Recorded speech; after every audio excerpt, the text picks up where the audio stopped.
It's time to join Montana's very own and your voice for agriculture, Talkin' Ag Lane Nordlund, for today's LaneCast.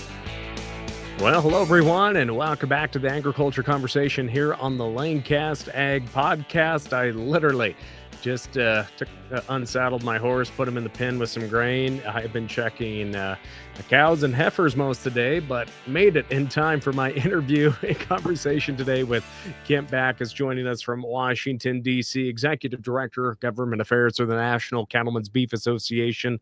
And Kent, you're joining us here today as you went to bed last night not knowing what the House of Representatives in Washington, D.C. was going to do in terms of that one big, beautiful bill, as it has been coined. But obviously the House passed that by one vote. And obviously there is provisions for agriculture in there. But what were you expecting when you tucked yourself in last night and what you woke up to here today?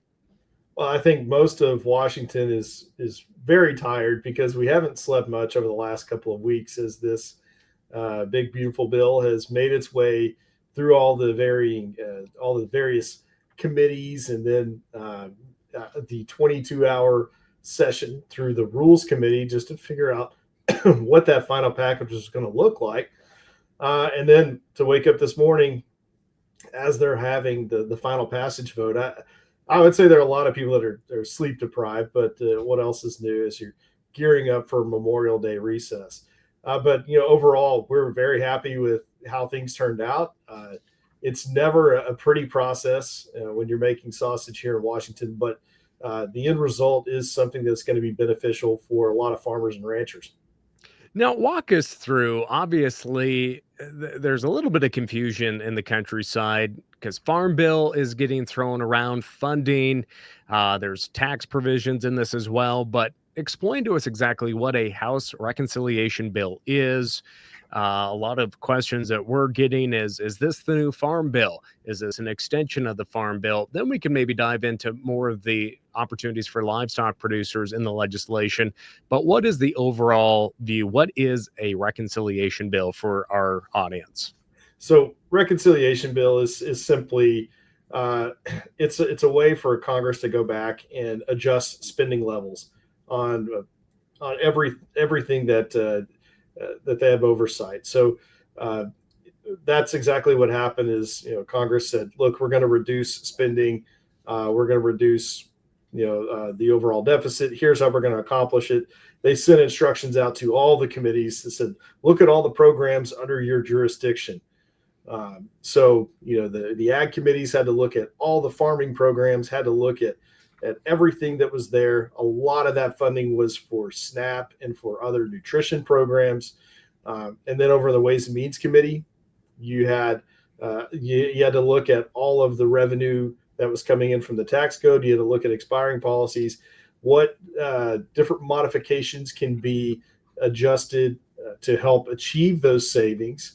And that always gets creative when you're looking at the budget, the processes that they'll use. And then you had the Energy and Commerce Committee that has oversight over things like Medicaid.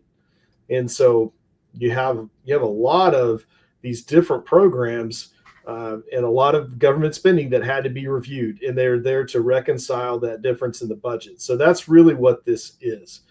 But it is for the tax package. This was a way to basically move forward with a lot of revisions to the tax code and extend a lot of existing tax policies permanently and remove some of the other ones. So that's how they've managed to package this. Is this a farm bill? No, we still have to go through a farm bill process. There's still things that need to be updated. There are things the committee will need to authorize that they really didn't have the opportunity to do through this reconciliation process. So there are adjustments, there are changes that can be made, but it's not a farm bill. There's still a process that'll have to go through on that end. But if you look at a lot of the other big spending items that Congress is going to have to review this year, they're looking at surface transportation and infrastructure projects. They're looking at a bigger package on that end. They still have to look at a farm bill. So there's a lot of other things that they have to explore. But this really is probably the biggest thing that they can accomplish, just because of the far-reaching implications that it means, not only for tax policy, but also for entitlements and for just a lot of the bigger spending items that our government authorizes. Now, Kent, a lot of the time it's crop producers that truly get the most benefit from legislation, in particular farm bills. And but there is some improvements and new opportunities for livestock producers. But just to give our crop producers just a quick preview for the farm safety net, there is an increase reference prices for both the price loss coverage and ag risk coverage programs. The reconciliation bill adds premium subsidies for crop insurance, costing $52.3 billion over a decade. SNAP cuts, you mentioned that as well, a total of $294 billion over 10 years. And a lot of that is going to be reshifted to the states as well, as that House passed bill was approved here this morning. Trade promotion over $2 billion over 10 years, which I know you work on the trade end of things for the cattle and beef producers as well. But let's shift our focus from just mentioning some of those provisions for crop producers. For livestock producers, what are some of the priorities that NCBA supported that were passed this morning? And what are maybe some new opportunities, but what are some maybe expanded sections that will benefit the livestock sector? Well, I think one of the key things, especially for a lot of listeners out there, is with the changes that have been made, producers can be reimbursed for losses due to depredation by federally protected predators. I think that's significant, especially you look at all of the problems we have, especially out west. This is pretty significant. There was expanded access to livestock forage disaster program for a lot of our producers that are experiencing drought. And this may not be a bigger issue in the north, but especially in a lot of the southern states and in the Midwest, there's continued funding for feral swine eradication. And we're getting them out of Canada, Kent. They're coming down.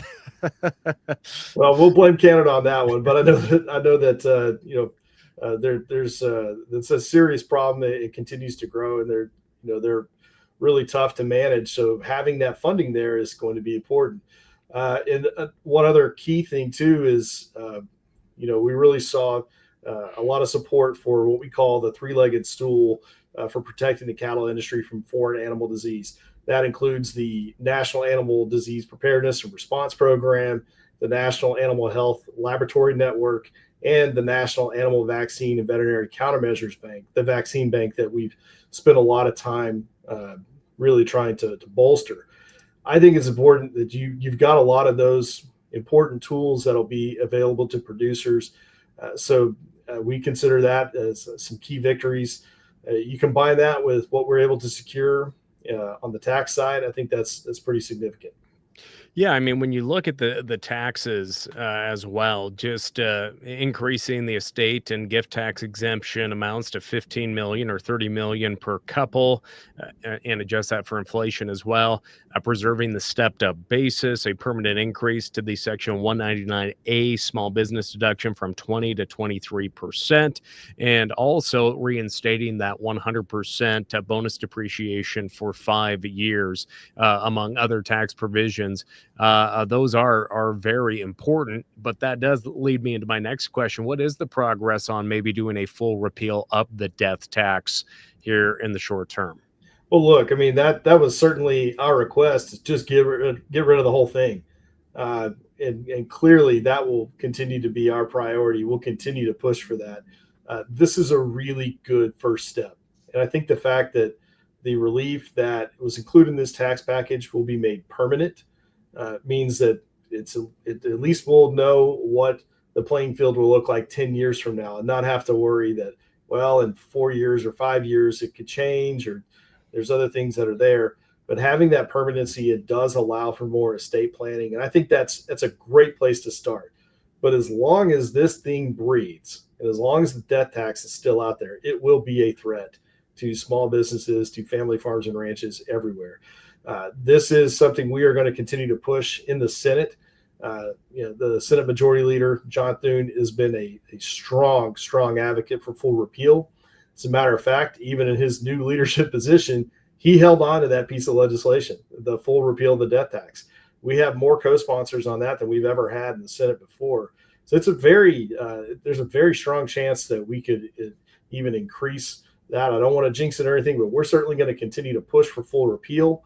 And until we can get full repeal, then we are going to push for the highest exemptions possible. So this affects the least amount of people that are there. This is going to be a big issue for us moving forward. If you look at the increase in land values, you look at all of the other pressures that are really making it difficult to pass these operations onto the next generation or to encourage people to continue in food production, especially in livestock production.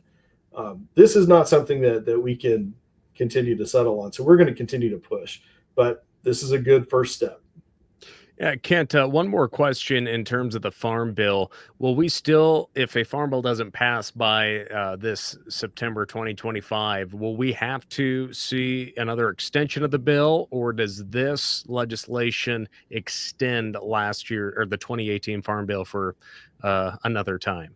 Well, I mean, we're still in a good spot till the end of September, but there are some things that we're going to need to update. There are some things we're going to need to focus on. So we know that that Chairman Thompson from the House Ag Committee, he is strongly committed to trying to get the farm bill, get this over the hump and get this passed. Hopefully, we're not going to have to continue to put these little stopgap measures in place, but this is going to be another big lift. There's certainly a lot of support to do it, but there are just some big things that they have to do in the House and in the Senate, and the margins are not very big. And back to the reconciliation bill, what are we hearing in the Senate? When will they begin debate on this? And will it be as intense in terms of back and forth between Republicans on trying to get it passed and brought up for a vote? Yeah, I think this is where it's going to get pretty exciting. We knew that it would be some close margins in the House. The Senate, there are some key provisions that were included in this compromise to get enough support through the House.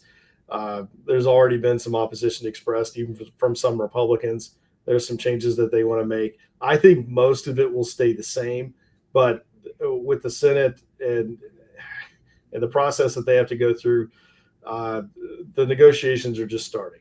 So we will learn more in the next few days of what to expect. But one thing is clear, and that is that President Trump has said that he wants to see this on his desk by Independence Day. And I could think of no better opportunity than a July 4th signing of such a significant package. So we'll see what happens. We know this is a top priority. We know there's a lot of support from Senate Republicans to get this over the hump.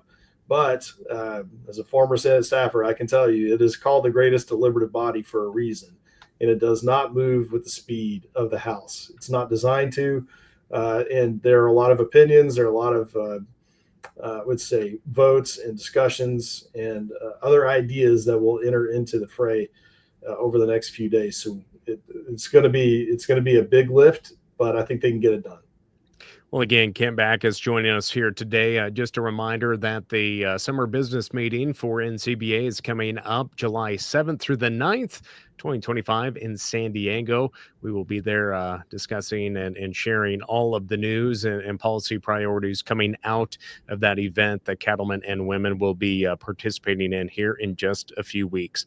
Kent, the floor is yours. Any last comments before I let you get back to your day and wrap up your day, maybe out in the nation's capital?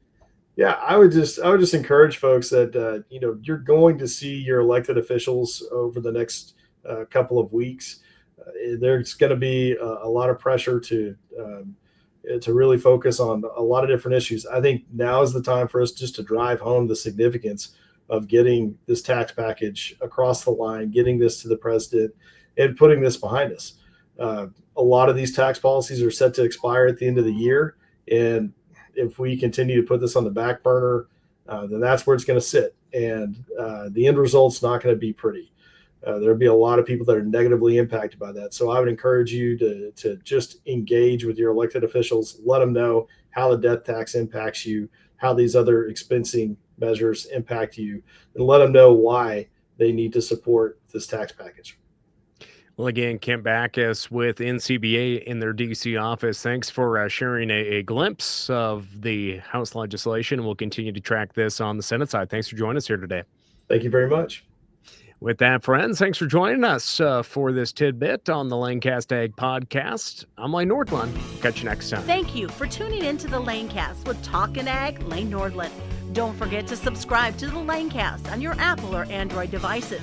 We look forward to joining you next time on the LaneCast.